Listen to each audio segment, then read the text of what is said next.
Two people, same city, same generation. One earns $300,000 a year and is exactly one missed paycheck away from bankruptcy. The other earns $65,000, owns her house, retired her car loan 4 years early, and just paid cash for her daughter's wedding. The difference between them isn't income. It isn't investment returns. It isn't luck. It's 10 specific rules about the relationship between things and money. Rules that quietly do the work most financial advice skips over. Most tells you to earn more. These 10 rules do something different. They tell you that if you don't change how you spend, no amount you earn will ever feel like enough. Over the next 28 minutes, we're going through all 10, not as motivation, as mechanics. By the end, you'll see exactly why the paycheck-to-paycheck life happens at every income level, and how minimalism, treated as a financial system rather than a design aesthetic, breaks the cycle. Rule 1. Every physical object you own has two prices, and only one of them appears on the receipt. The first price is what you pay at checkout. $87 for a bread maker, $240 for a stand mixer, $1,200 for a road bike. The second price is what most people never calculate. That second price is made up of 4 things. First, the space the object occupies. Every square foot of your home costs money to rent or own, to heat, insure, and clean. When you fill that square foot with an object, that object pays rent through your rent. Second, maintenance. Chargers, filters, batteries, cleanings, occasional repairs. Third, mental attention. Every object you own takes a small piece of your working memory. You know where it is. You remember to move it. You feel a low background hum every time you look at it. Fourth, the largest cost of all, opportunity. The money you spent on that object could have compounded in an index fund at roughly 7% per year. Over 10 years, every dollar you didn't invest becomes roughly $2 you don't have. I ran the math on my own bread maker once. $87 in 2018. Used 4 times before it moved to the back of a cabinet. 6 years later, I gave it away. Actual cost per use, $21.75 per loaf. Actual total cost, including opportunity, that $87 in a broad market index fund at average returns would be sitting at about $131 today. Not scary in isolation. But now, multiply that pattern by the 23 appliances, gadgets, tools, and hobby starter kits sitting in the average American household right now. The second price of an average household, spread across a lifetime, comes to tens of thousands of dollars. Vicki Robin and Joe Dominguez, in their 1992 book, Your Money or Your Life, call this life energy. Every dollar you spend represents hours of your life you traded to earn it. At a $30 per hour wage, a $100 purchase costs you about 3.5 hours of your existence. When you add the second price, the space, the attention, the compounding you gave up, that $100 object can cost you 7 to 8 hours of your life instead. The frame is arithmetic, straightforward and testable. You can run the numbers yourself against your own last month of spending and watch them land within a few percent of what I just described. Look at any object in your home right now that hasn't been touched in 90 days. It's still charging you rent. It's still occupying attention. It still ate the compound growth of whatever you paid for it. That is what the second price means. Rule 2. Cost per use is the only price that matters. Take the price tag. Divide it by the realistic, not aspirational, number of times you will use the object over its lifetime. That number is the real price. This rule is a filter. It shuts down about half of impulse purchases the moment you run it. A $150 blender used 3 times a year for 2 years costs you $25 per smoothie. That coffee shop next door starts to look reasonable. On the other side, an $800 winter coat you actually wear 5 months a year, 20 days a month for 6 years, comes to 600 wearings and costs you $1.33 per wear. That $800 coat is genuinely cheap. A $50 coat you wear 4 times before it falls apart is genuinely expensive at $12.50 per wear. Minimalism understood as a financial system is not about buying less expensive things. It's about buying things whose cost per use is honest, which means the rule has 2 directions. Direction 1. Kill the low-use purchase before you make it. If you can't realistically project 50+ uses for the object and it costs more than $20, walk away. Direction 2.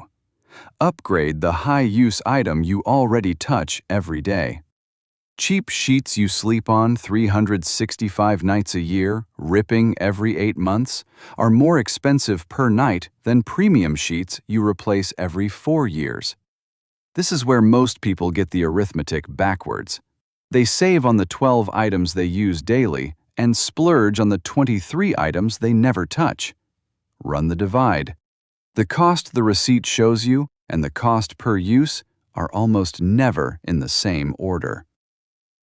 Rule 3. The replacement test.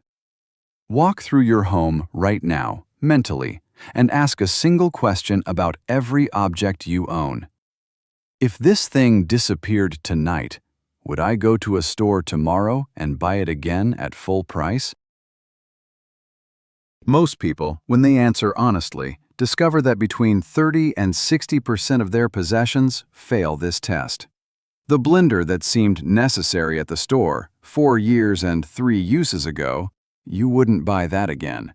The exercise equipment now serving as a coat rack, you wouldn't buy that again. The specialized cookware for the cuisine you cooked twice, you wouldn't buy that again. Every object that fails the replacement test is not really yours.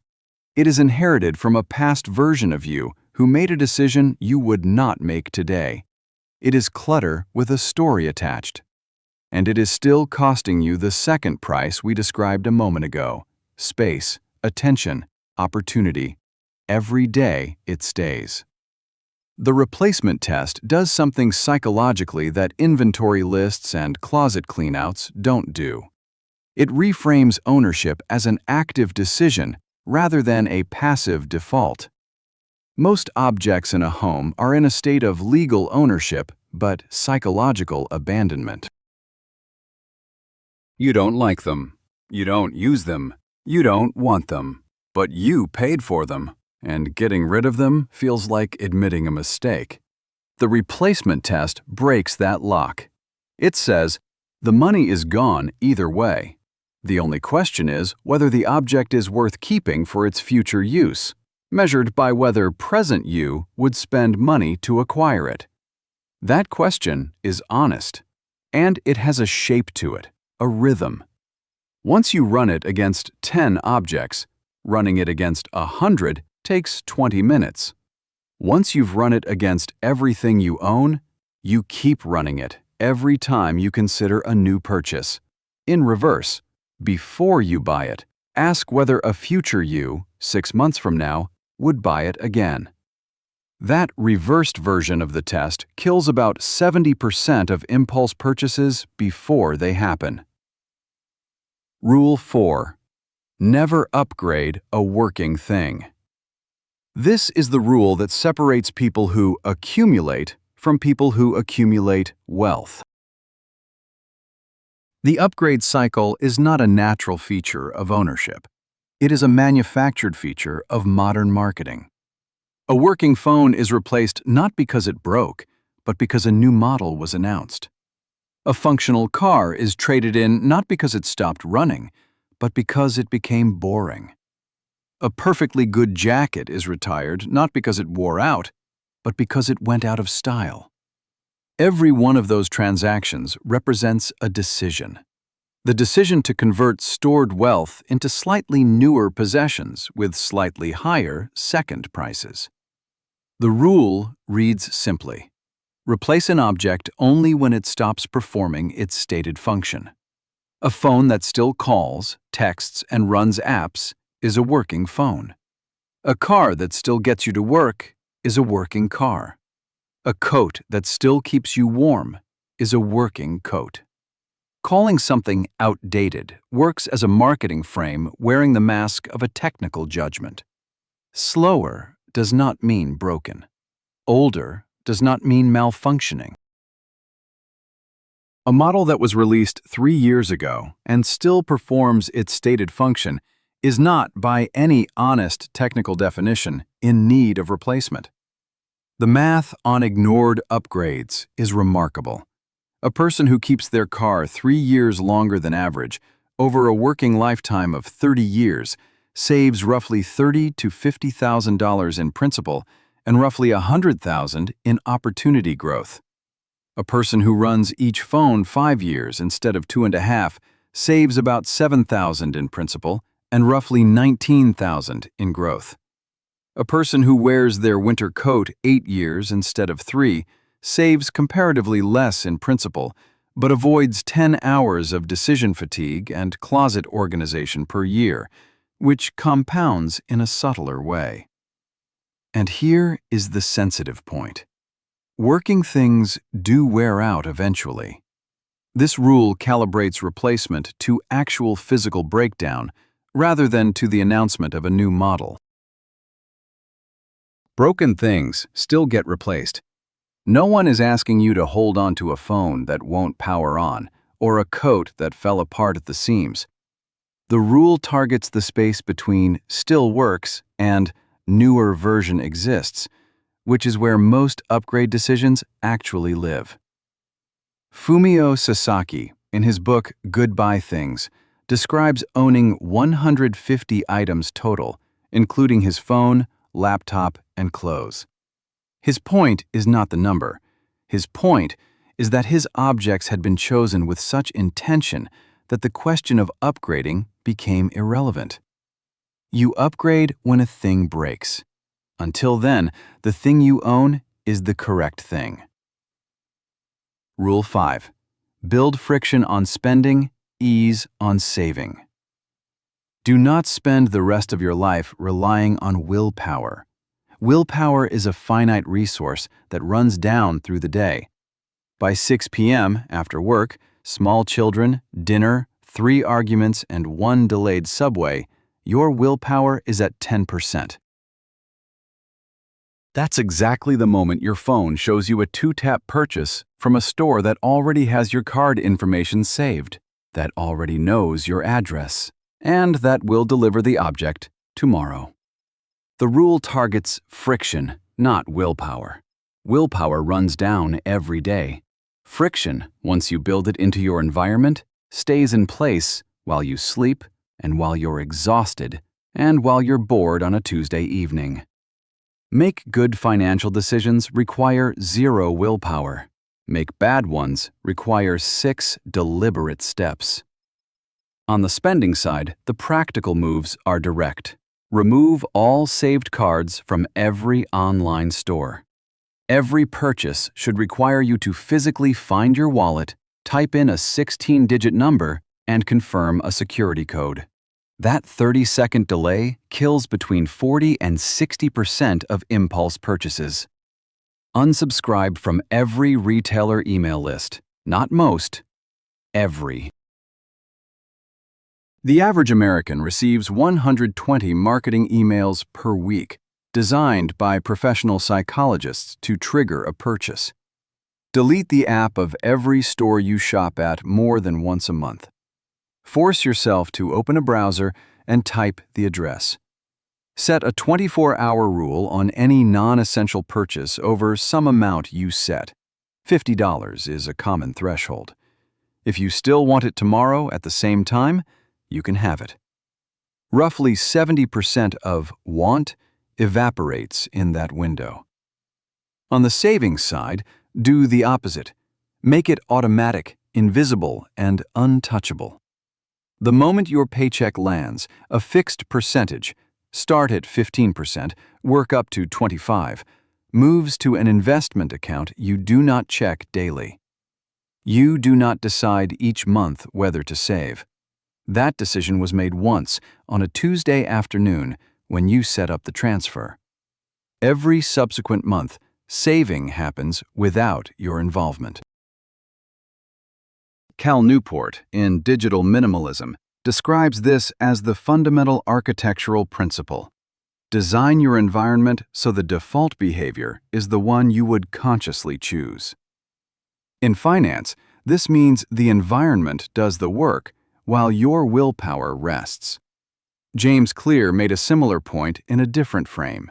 Make good behaviors easy, bad behaviors hard. Applied to money, this rule alone tends to increase household savings rates by 6 to 10 percentage points within a year. Not through discipline, but through architecture. If I had to pick a single rule from this list to keep and lose the other 9, I would keep this one. Every other rule on the list works better once your defaults have been aligned against your worst hour of the day, which is the hour you actually make most spending decisions in. 1 second. Before we hit Rule 6, one thing about this channel. This channel does not give motivation. This channel shows you the math and the scenes. If that tone reads, subscribing here just means keep showing it like that. No pep talks, no transformation stories, just the rules and the numbers behind them. Rule 6. Count what you own, then cap it. Most people have no idea how many items they own in any given category. They know the categories exist: clothes, kitchen tools, books, cables, electronics, but the actual counts float somewhere between vague and impossible. That vagueness is what allows accumulation. If you don't know you own 37 t-shirts, buying the 38th feels neutral. If you know exactly how many you own, buying the 38th becomes an active decision. So the rule has 2 moves. Move 1, count. Physically count each category: shirts, pants, coffee mugs, cables, books. Move 2, set a cap and enforce a 1 in, 1 out policy. When the count for any category is at the cap, no new item enters that category until something old exits. This is not deprivation. Caps are set at genuinely comfortable levels. 30 shirts if you wear 30 shirts. 10 mugs if you use 10 mugs. The transformation this creates has been documented across dozens of behavioral studies. People who count and cap tend to shift the psychology of shopping from acquisition to selection. Instead of, I want this new thing, the question becomes, is this new thing better than the worst thing I currently own in this category? That reframing kills roughly half of category-level purchases at the mental step before money is spent. Fumio Sasaki's 150 items is one extreme version of this. The typical minimalist household lands somewhere around 150 to 300 items per adult, excluding shared household infrastructure, appliances, furniture, kitchenware. The average non-minimalist American household, by contrast, contains roughly 300,000 items across all categories combined. That gap, 300 versus 300,000, represents the difference in second price load across a lifetime. And a household that regularly counts its own inventory quietly reduces spending on 2 axes at once: new items on one side, organization and storage on the other. Fewer things means less to buy. It also means less to organize and less to store. On the $200 shelving system to hold the objects it wouldn't have owned in the first place under a cap. Rule 7. Rent, borrow, or try before you buy. Especially for anything hobby adjacent. Most hobbies that end up as garage clutter went through the same arc. Enthusiasm on a Tuesday. Full equipment purchase on a Wednesday. 2 weekends of use. Loss of interest by month 3. Guilt storage for the next 7 years. The rule breaks that arc at its most expensive point. Before buying the equipment for a new hobby, activity, or interest, rent the equipment, borrow it, or use the borrowed and beginner variant for at least 10 sessions. Rock climbing shoes. Rent them at the gym for a month before buying your own. Camping equipment. Borrow from a friend for the first 2 trips. Musical instrument. A starter one from a rental service or a used marketplace at 10% of the price of the new one. A specialized cooking tool. Improvise with what you have or borrow from a neighbor for the first 3 attempts. What this rule actually filters is the difference between real, sustained interest and momentary enthusiasm. Real interest survives 10 sessions with borrowed or rented equipment. Momentary enthusiasm dies at session 3 and dies painlessly because you're not looking at $800 of gear in the corner reminding you of your identity crisis. The average American, according to household consumption surveys, owns unused hobby equipment worth somewhere between $3,000 and $8,000. Kite surfing kits, unopened craft supplies, weight sets, unused cookware, one-time worn hiking boots, half-strung guitars. The rent before buy rule alone, applied consistently, would eliminate roughly 90% of that dead capital. And it does something psychological worth noting. It removes the sunk cost pressure that keeps you doing an activity you actually don't like just because you already spent the money. Once you rent instead of buying, quitting a hobby costs nothing but the fact of quitting, which is exactly how quitting should feel: cheap, easy, forgettable. Rule 8. Every large purchase drags in 5 smaller purchases you didn't budget for. This is what economists sometimes call the lifestyle multiplier, and it is the single biggest reason 6-figure earners end up broke. The purchase you see coming is the visible one: the car, the house, the boat, the gym membership. The purchases you don't see coming are the ones the visible one requires. The car requires insurance, gas, oil changes, tires, parking, registration, occasional repairs, cleaning, upgraded phone mount, floor mats, sunshade, and roughly 40 small other charges you'll notice over the years. The house requires furniture, curtains, rugs, appliances, lawn maintenance, snow removal, property taxes, insurance, utilities, small repairs, decoration, cleaning supplies, tools you didn't own before, and 100 other line items. The boat is a legendary case. Dock fees, storage, insurance, fuel, maintenance, specialized gear, life vests, cleaning products, winterization, and the standing joke of the boating community that a boat is a hole in the water into which money is thrown. The lifestyle multiplier means the sticker price is almost never the actual cost. The actual cost is the sticker plus every subsequent expense the purchase requires. Depending on the category, this multiplier runs between 1.5 and 4 times the original price over the object's useful life.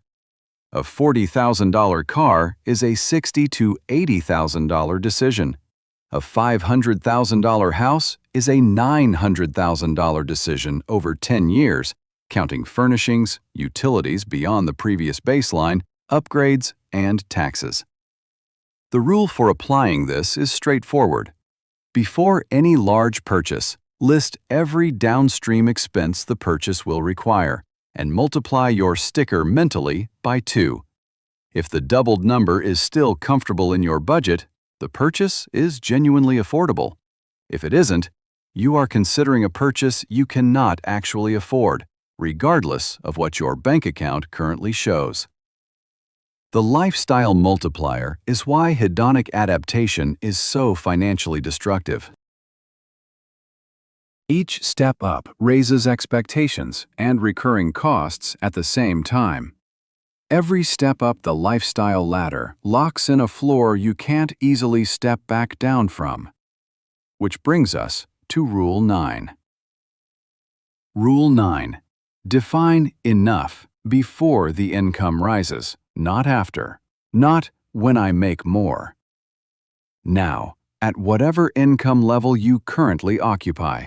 This is the single most important rule on the list, and it's the one almost nobody applies. The reason six-figure earners so often report living paycheck to paycheck, Federal Reserve Household Survey data has this at somewhere between 50 and 65% for households earning above $100,000, is not that they're irresponsible, it's that they never defined enough. Every raise, every bonus, every promotion gets absorbed into a new baseline lifestyle. The car gets bigger, the house gets bigger, the vacations get longer and further, the restaurants get better, the wardrobe gets deeper. And, critically, the recurring costs of maintaining that lifestyle grow to match. 10 years in, they earn 3 times what they earned at the start, and they save the same percentage, sometimes less, because their fixed expenses grew in exact proportion to their income. Defining enough in advance breaks that pattern before it starts. It sounds simple. You pick, on paper, a specific standard of living, a specific rent or mortgage cap, a specific car cost cap, a specific dining out budget, a specific vacation budget. You commit that as your ceiling, not your floor. Any income above that ceiling, every raise, every bonus, goes directly to investments, not to lifestyle expansion. This is what generates the $65,000 earner who retires wealthy. She wasn't uniquely clever with money. She picked a lifestyle at 30 and held it steady while her income doubled between 40 and 50. The extra money went to compounding accounts instead of larger mortgages. The rule requires one uncomfortable move. You have to define enough, specifically, in dollars, at the level you currently live. Not vaguely, not too much, specifically. From what I've watched, most people who avoid this move avoid it because writing the number down forces them to admit they don't actually need what they thought they needed. That admission feels like a small identity loss on the Sunday afternoon you sit down to do it. It passes. When you write it down, most people are surprised how comfortable that number actually is. The vague ambition of more was doing all the work of feeling insufficient. The written, specific number tends to feel like plenty. Rule 10. Real wealth is not measured in accumulated objects. It is measured in optionality. That word, optionality, is the closest single word for what people actually mean when they say they want to be rich. What they mean is the freedom to leave a job that's grinding them down.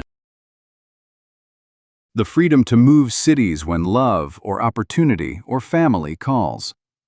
The freedom to take 3 months off after a hard year without financial catastrophe.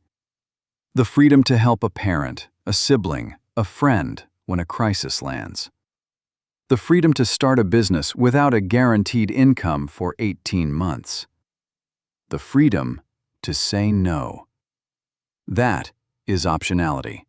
And optionality is built by accumulating the financial gap between what you earn and what you spend, and letting that gap compound over years. Accumulating stuff does something structurally opposite. Every object you own has a subtractive relationship with your optionality. Objects create obligations that need your income to survive. Investments create options that release you from needing that income at all. The car payment locks you into needing the salary that covers it. The mortgage locks you into needing the salary that covers it. The lifestyle locks you into needing the salary that covers it. Objects create obligations. Investments create options. The trade-off is not glamorous. You give up the visible things. The new car every 4 years, the new phone every 2, the wardrobe refresh every season. And in exchange, you get invisible things.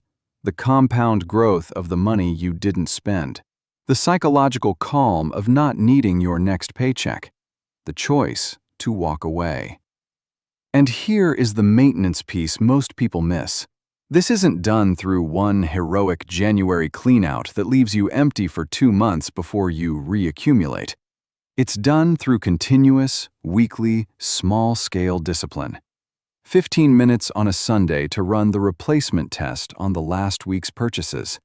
10 minutes on a Wednesday to unsubscribe from the 2 new marketing emails that snuck in.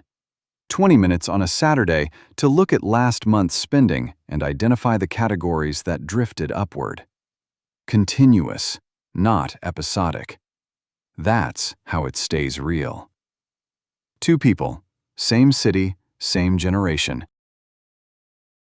One earns $300,000 a year and is 1 missed paycheck away from bankruptcy. The other earns $65,000 and just paid cash for her daughter's wedding. We opened with them. Now you can see what actually separates them. It isn't a spreadsheet trick. It isn't an investment secret. It's 10 rules held quietly, weekly, for 10 to 20 years. The second price accounted for. The cost per use divided honestly. The replacement test run without flinching. Working things left alone. Friction on spending, ease on saving. Counts and caps. Rent before buy. Lifestyle multiplier respected. Enough defined in advance. Optionality treated as the actual goal. Nothing on that list requires you to earn more. All of it requires you to decide on a specific Tuesday that the relationship between things and money in your life is going to be different starting today. Not louder, not more disciplined in some heroic sense, just different. And consistent enough that 10 years from now, the 2 people at the top of this video are you and someone you know. And the question of which one you become is being answered right now, quietly, by what you do with the next hour after this video ends.